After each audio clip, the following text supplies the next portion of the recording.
going to call this part 3. So now Dee, there are bones brought down from the mountain, and they turn out to be the bones of a good friend of Dee's from 4 years ago when Dee was 10 years old. And this girl was 14 or 15 at the time. And now there's only her bones left. And then Dee finds out that other girls have gone missing also. And they begin to realize that there is something strange going on in their neighborhood. And I'm just going to read you this next part. That's a little bit scary, and hope you enjoy it. Now Dee, because she can see ghosts, has never been out at night by herself. So her grandmother won't let her out because she knows it's the time when Dee is the most vulnerable, when the curtain between the dead and the living on Halloween night, that is the night that it is the thinnest, and the dead can come back to visit their loved ones or to haunt others that they perhaps are a little bit angry with. So anyway, but this particular night, Dee has been helping a friend who, with her children, as the friend is ill, so it is the first time she's ever been out on Halloween evening. "I'm off home now," Dee said.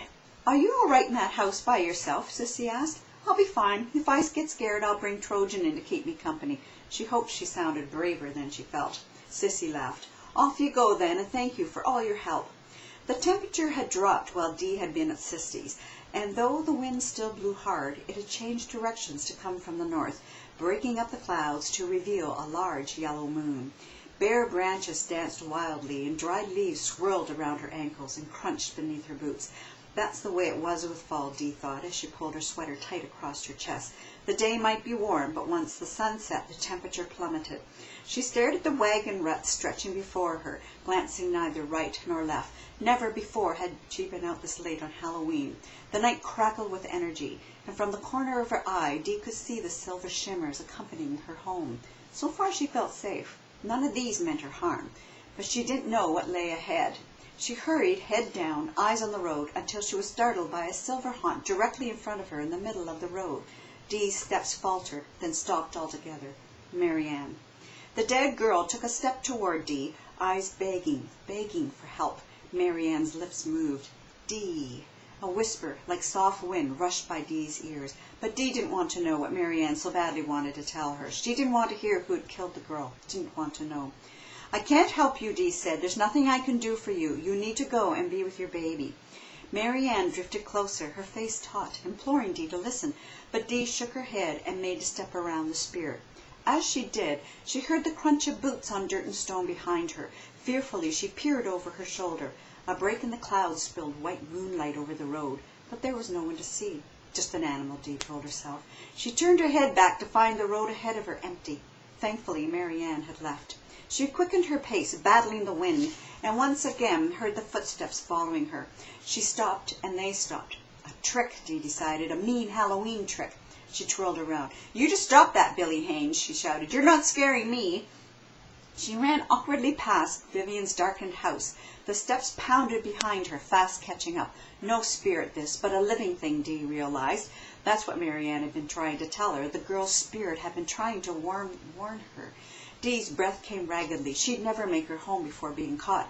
Better to face whomever or whatever it was. Dee stopped and whipped around again. This time she saw a man of medium height standing on the road, but she could not make out the face. It remained a hollow darkness. Wind wailed through the tops of the trees. If only she could see him. But he wasn't a spirit. This man was very much alive. He moved quickly toward her, a black blur.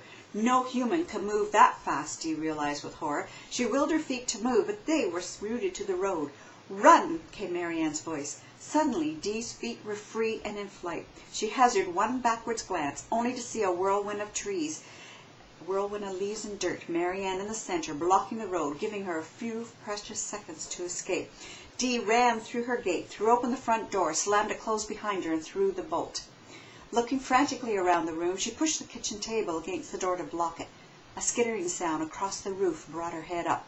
The thing was searching for a way in. She banged shut the damper on the stove, heard the scratch of nails, or claws, on glass, and yanked the curtains across the windows. She ran into Gran's and then her own bedroom and made sure the windows were locked.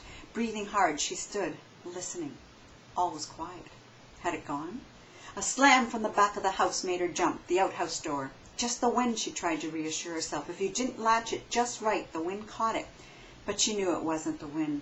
Then she remembered the back door in the summer kitchen. It was always left open. Could she reach it before that thing did? Sobbing, she grabbed a log from beside the stove and ran into the back room. In the darkness, she tripped on a stool and went flying across the small room, falling in a heap beside the work table. The latch rattled. Screaming, Dee picked herself up and then threw herself with all her weight against the door. And that is where I'm going to leave it off. If you want to hear what's going to happen, you can read the book.